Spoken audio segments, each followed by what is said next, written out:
Hey guys, and welcome back to this channel. In this video I'll be showing you guys how you can add your name on your iPhone lock screen. So we're just going to get the controls center down, and we are going to select the focus mode here, add the new focus, select custom, and add in your name. I'll just add like Emily. I'm not Emily, of course, but I don't know.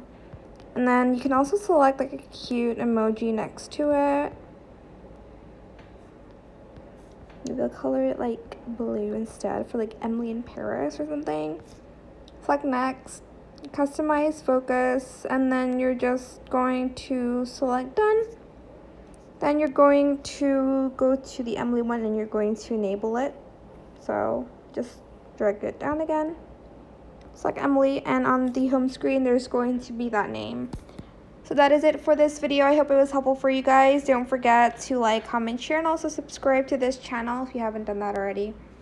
If you have any more questions about this video, just leave it in the comment section down below. I'll try my best to answer them all for you guys. And if you found this video helpful, please click the thanks button as well. And that is it for this video. Thank you so much for watching. Bye.